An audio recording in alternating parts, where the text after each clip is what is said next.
오늘도 7월 29일 새날을 주신 하나님께 감사드립니다. 우리가 신앙생활을 하다 보면 가끔 꽉 막힌 사람을 볼 때가 있습니다. 때로는요, 융통성이 필요합니다. 이 융통성이 지혜가 될 때가 있습니다.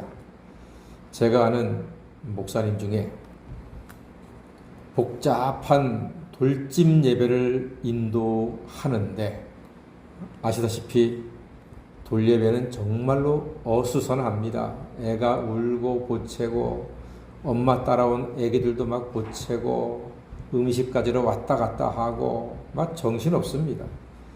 그런데 예배를 인도하시는데 사도신경부터 대표기도를 하고 찬송가 4절을 하고 성경을 한 20절을 읽고 설교를 20분을 하시는 거예요.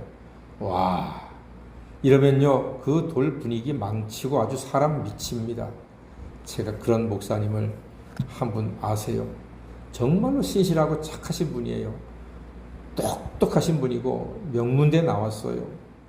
그런데 그 융통성이라고 하는 게 그게 지혜거든요. 그 융통성이 부족하다 보니까 결국은 여러 교회 청빙을 받았음에도 지금은 교회 목회를 못하시고 다른 목회를 또 그 나부른 그분이 가지고 계신 은사와 달란트를 가지고 목회를 하고 계세요. 그럴 때는 찬송가 한 절 부르고 성경은 핵심되는 구절 한두 구절 읽고 설교 한 3분 정도 해서 빨리 10분 안에 예배가 끝나야지만 그게 좋습니다. 그게 융통성이거든요. 제가 목회를 해보니까 이 융통성이 지혜고 능력입니다. 자, 사도 바울이 오늘 말씀 보니까 아들 같은 디모데를 만났습니다. 그 유명한 디모데를 사도행전 16장에서 만났습니다. 어머니는 유대 여자요, 아버지는 헬라인입니다. 그리고 이웃 사람들에게 칭찬받는 디모데를 사도 바울이 제자로 스카우트합니다. 그런데 이상한 일이 있는데 무엇인고 하니, 자, 3절 한번 읽어볼까요? 읽으면서 여러분 이상한 거 한번 찾아보세요. 3절입니다. 시작. 바울이 그를 데리고 떠나고자 할새 그 지역에 있는 유대인으로 말미암아 그를 데려다가 할례를 행하니 이는 그 사람들이 그의 아버지는 헬라인인 줄 다 알미러라. 예, 좀 이상한 게 없습니까? 할례를 행했어요. 그렇습니다. 할례를, 아니 그 앞에 사도행전 15장에서 구원은 할례가 아니라 믿음으로 받는다고 주장을 해서 그 난리를 피워가지고 이제 야고보 사도의 입으로 이방인들도 예수를 믿기만 하면 구원받는다 하는 사실을 선포를 했는데, 아니 바로 그 다음 장에서 사도 바울이 디모데에게 할례를 행했습니다.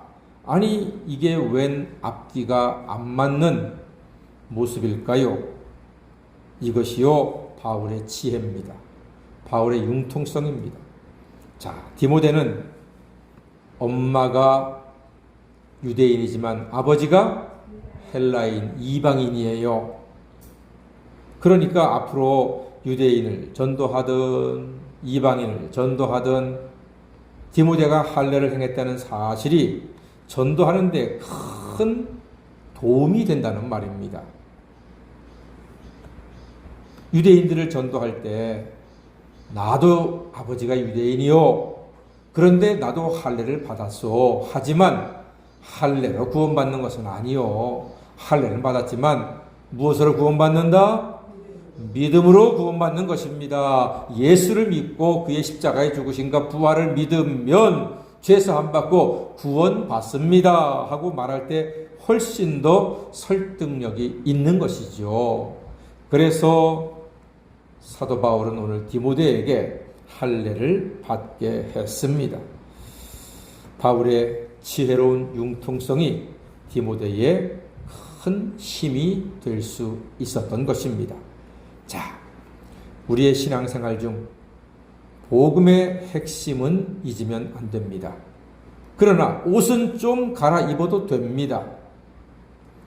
우리나라에 처음 복음이 들어왔을 때 100년 전, 120년 전 이때 복음이 조선에 처음 들어올 때 갓을 쓰신 예수님의 그림이 있었습니다.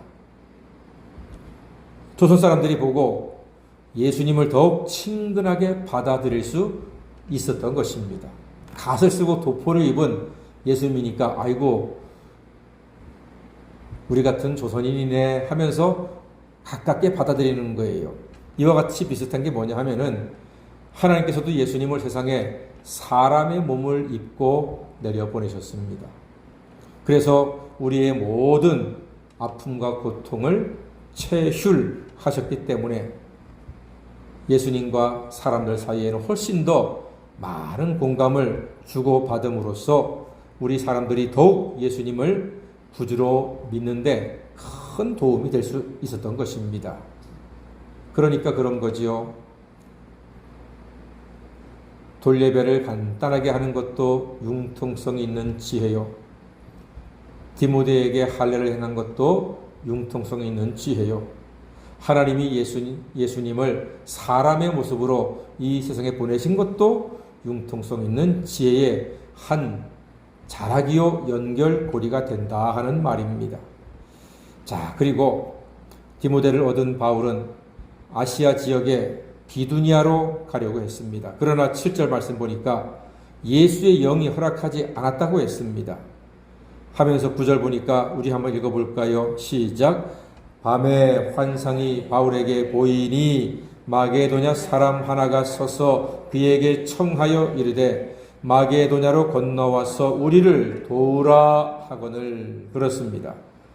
우리를 도우세요 하고 마게도냐 사람이 환상 중에 바울에게 외칩니다. 그래서 바울의 유럽 전도가 시작되었고 이것을 하나님의 뜻으로 알고 바울은 순종하게 된 것입니다. 사랑하는 여러분, 우리도 각자 비두니아로 가려 했으나 주의 영이 들어와야 환상을 보여주시면서 마게도냐로 가라 하실 때가 있습니다. 그래서 오늘 여기까지 오신 분들도 계실 것입니다. 아니, 다 우리는 그렇게 살아왔습니다. 나의 계획보다 늘 하나님 뜻이 앞서고 우선인 삶을 살아왔습니다. 앞으로도 하나님의 뜻에 순종함으로 하나님의 선하신 인도하심으로 늘 감사와 찬양이 가득하고 주어진 사명을 잘 감당하시는 하나님의 자녀가 되시기를 주님의 이름으로 간절히 축원합니다. 아멘. 기도하겠습니다.